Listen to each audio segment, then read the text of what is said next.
नमः सिद्धेभ्यः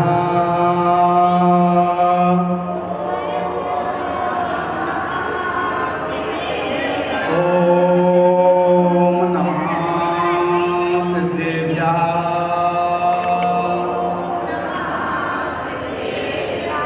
मङ्गलं भगवान् वीरो मङ्गलं गौतमो गणे मङ्गलं कुन्दकुन्दाद्यो जैनधर्मोऽस्तु मङ्गलम् अज्ञानतिमिरान्धानां ज्ञानाञ्जनशलाकया चक्षुरुन्मीलितं येन तस्मै श्रीगुरवे नमः तस्मै श्रीगुरवे नमः। बोले अनंतानंत परम सिद्ध भगवान की, ऋषभादि 24 तीर्थंकर भगवान की, 1008 श्री नेमिनाथ भगवान की जय, मूलनायक श्री पार्श्वनाथ भगवान की जय, आचार्य गुरुदेव विराग स्वामी महाराज की जय। अहिंसामयी विश्व धर्म की। बोलिए परम पूज्य आचार्य श्री विशेष सागर जी महाराज की जयकारा गुरुदेव का। प्यारे बंधो, ये भी एक विचित्र ही संयोग कहा जाएगा कि आज कौन सी तिथि है? षष्ठी, श्रावण शुक्ल षष्ठी को कि नेमिनाथ भगवान का जन्म और तप दो कल्याणक है। और तुरंत बाद सप्तमी को पार्श्वनाथ भगवान, नेमिनाथ के बाद किसका नाम आता? पार्श्वनाथ का। ये दोनों तीर्थंकरों का क्रम से इनका जन्म और तप अगले दिन पार्श्वनाथ भगवान का मोक्ष कल्याणक मनाया जाता है। प्यारे बंधो, जैन सिद्धांत में अगर सबसे अधिक घटनाप्रद अगर कोई तीर्थंकर हैं तो सबसे ज़्यादा ये दोनों ही तीर्थंकर हैं। एक और तो नेमिनाथ का जीवन भी बहुत विशेष घटना परक रहा कि जब नेमिनाथ भगवान का एक और तो बारात लेकर के और कहाँ सौरीपुर से लेकर के और जूनागढ़ तक इतनी दूर तक बारात जाकर के पहुंची। और ऐसे समय पर जब कोई विशेष लंबे ज़्यादा चलने वाले साधन नहीं थे, रथ पर बैलगाड़ियों पर सवारियों पर करके और बारात चलती थी। कितनी लंबी चौड़ी बारात यहाँ से जाकर के वहाँ पर गई हुई थी।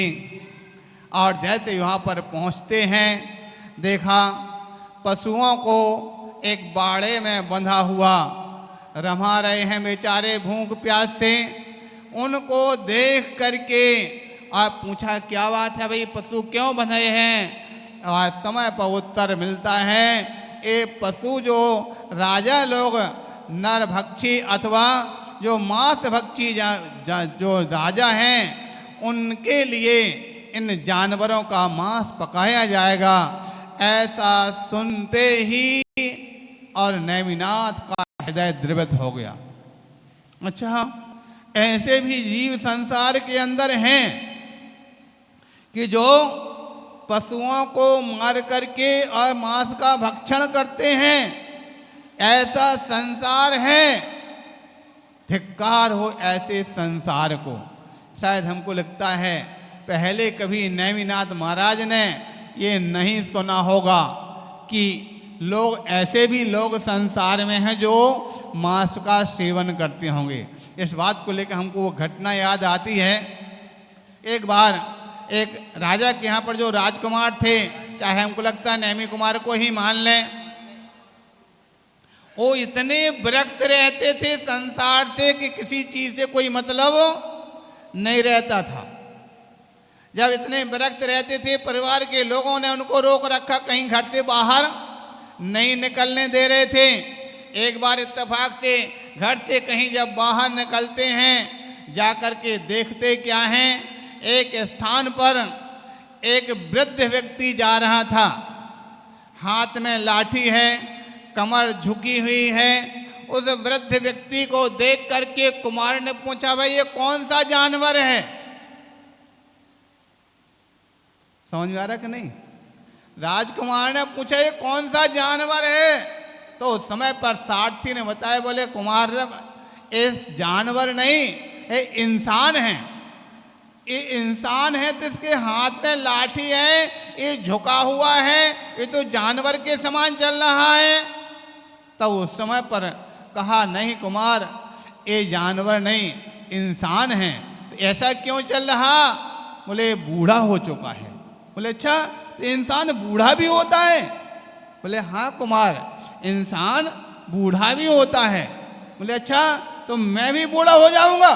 बोले हाँ हुजूर, जब आपने अगर जन्म लिया है तो जन्म में जो सारी की सारी अवस्थाएं हैं, जन्म होगा, बाल होगा, किशोर होगा, युवा होगा, प्रौढ़ होगा और बुढ़ापा भी आएगा। बोले अच्छा, मैं भी बूढ़ा हो जाऊंगा और बूढ़ा होकर के मेरे लिए इसके समान चलना पड़ेगा। आधा बैराग उत्पन्न हो गया। और उसके पश्चात देखते क्या है, आगे चल करके एक अर्थी जा रही थी और अर्थी के सामने लोग बोल रहे थे, क्या बोला करते? राम नाम सत्य है। बताओ कितनी बेईमानी है इंसान की। जब तक इंसान जीता रहेगा, खाट पर पड़ेगा, पलंग पर पड़ा रहेगा, तब तक उसको कोई राम नाम सत्य सुनाने वाला नहीं पहुंचता कि बेटा दादा राम नाम सत्य है, राम नाम सुन लो, राम नाम सत्य है। मरने के बाद उस मिट्टी को, है ना बेईमानी? अरे नहीं, जब तक इंसान जीता है तब तक राम नाम सत्य सुनाओ, तब तो वास्तविकता में वो सुनेगा और सुन करके अपने जीवन में कुछ जान पाएगा, समझ पाएगा। लेकिन मरने के बाद मुर्दा को बड़ी जोर जोर से सारे नगरवासी मिलजुल करके एकत्रित होकर के और राम नाम सत्य सुनाते हैं। इसका मतलब है, हमको लगता है इंसान राम नाम को सत्य मानता ही नहीं है।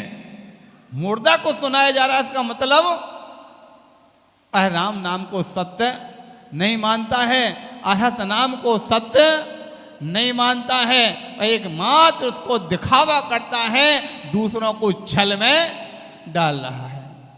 प्यारे बंधु, बात यहाँ पर चल रही थी। वृद्ध को देखकर कुमार ने कहा, ये क्या हो रहा है? ये किसकी सवारी जा रही है?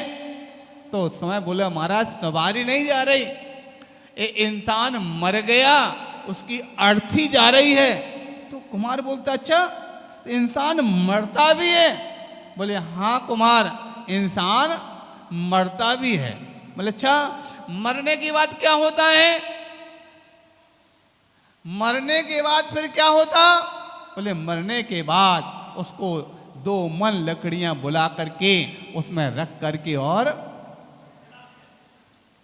जला दिया जाता है। शायद वो भजन में कहा गया, हरदम है तैयार तू पाप कमाने के लिए, कुछ तो समय निकाल प्रभु गुण गाने के लिए, कुछ तो समय निकाल प्रभु गुण गाने के लिए। जब तक तेल दिए मैं बाती, जगमग जगमग हो रहा, जल गया तेल लिपट गई बाती, ले चल हो रहा, ले चल हो रहा। 4 जने मिल आते हैं ले जाने के लिए, कुछ तो समय निकाल प्रभु गुण गाने के लिए, कुछ तो समय निकाल प्रभु गुण गाने के लिए। वहाँ ले जाते तो क्या होता है? वह कहा गया, अरे जब हाड़ जले जैसे सूखी लकड़ी, हाड़ जले जैसे सूखी लकड़ी, बाल जलें जैसे घास रे, केस जलें जैसे घास रे, और कंचन काया मिट्टी होगी, कंचन काया मिट्टी होगी, कोई न आवे पास रे, कोई न आवे पास रे। अपने पराए रोते हैं दिखलाने के लिए, अपने पराए रोते हैं दिखलाने के लिए। कुछ तो समय निकाल प्रभु गुण गाने के लिए, कुछ तो समय निकाल प्रभु गुण गाने के लिए। अच्छा, तो वहाँ ले जा करके मरने के बाद उसको जला दिया जाता है? बोले हाँ कुमार, उसको जला दिया जाता है। अच्छा, जब इस प्रकार की स्थिति है, जल करके और राख बन जाता है। अरे भाई, इसका मतलब है कि जीते जी कुछ ऐसा कर लिया जाए कि फिर हमारे लिए राख ना बनना पड़े। और आखिर उस समय पर कुमार ने उस देखते हुए बंधे हुए जानवरों को देखकर और ऐसा कदम उठाया कि फिर ना जलने की जरूरत पड़ी, ना मरने की जरूरत पड़ी, ना राख होने की जरूरत पड़ी। आ गया ना समझ में? जब कोई तीर्थंकर बन जाते हैं तो तीर्थंकर का मरण, बोले मरण नहीं, मोक्ष होता। तीर्थंकर जब मर जाते हैं तो उनका जलाया नहीं जाता, उनका तो शरीर कपूर की भांति उड़ जाता है। ना जलाने की जरूरत पड़ती है और ना ही राख हुआ करता है। प्यारे बंधो, बहुत बड़ा आश्चर्य लगता है। ऐसे ऐसे अपने विचारों को, भावों को प्राप्त होने वाले हमारे तीर्थंकर परमेष्टि हैं। हम उनके लिए आज तीर्थंकर नहीं बन सकते, कोई बात नहीं, कम से कम उनकी आराधना तो अपने इन हाथों से कर लेंगे। आज अगर हम अपने इन हाथों से उनकी आराधना कर लेते हैं, ऐसा पुण्य का संचय होगा, ऐसा पुण्य का संचय होगा कि फिर हमारे लिए करना नहीं पड़ेगा। अपने आप ऐसे निमित्त मिलते चले जाएंगे कि हम भी तीर्थंकर के मार्ग पर अपने आप ही बढ़ जाएंगे। बोलो, किसी से कहा जाए चल तेरे लिए तीर्थंकर बना दे रहे, चल तो जाना चाहता क्या? अरे तीर्थंकर नहीं, तुम तो और कुछ बनता हो तो बना दो, लेकर हमको नहीं जाना। किंतु जिसका पुण्य का उदय जागता है, जिसका है भाग्य का उदय जागता है, उसको कहना नहीं पड़ता, अपने आप ऐसे निमित्त मिलते चले जाते हैं और उस मार्ग पर बढ़ जाते हैं। प्यारे प्यारे धर्म स्नेही महानुभाव, आज आप देख रहे हैं नेमिनाथ भगवान का कि उन्होंने उस एक छोटे से दृश्य को देखकर जानवरों के ऊपर करुणा करके और वैराग्य को उत्पन्न हो गए थे। शास्त्रों में अनेक उल्लेख आते हैं, ऐसे ऐसे महापुरुष हुए हैं कि जिन्होंने सिर का एक बाल सफेद देख लिया और वैराग हो गया। सिर का एक बाल सफेद देख करके वैराग उत्पन्न हो जाता है। लेकिन आज के जमाने में एक तो ठीक है, सारे बाल सारे सफेद, और आजकल तो एक नई प्रक्रिया चल पड़ी, अब सफेद होने का नौबत ही नहीं आ पाती, उसके पहले ही पूरी मुंडी साफ हो जाती है।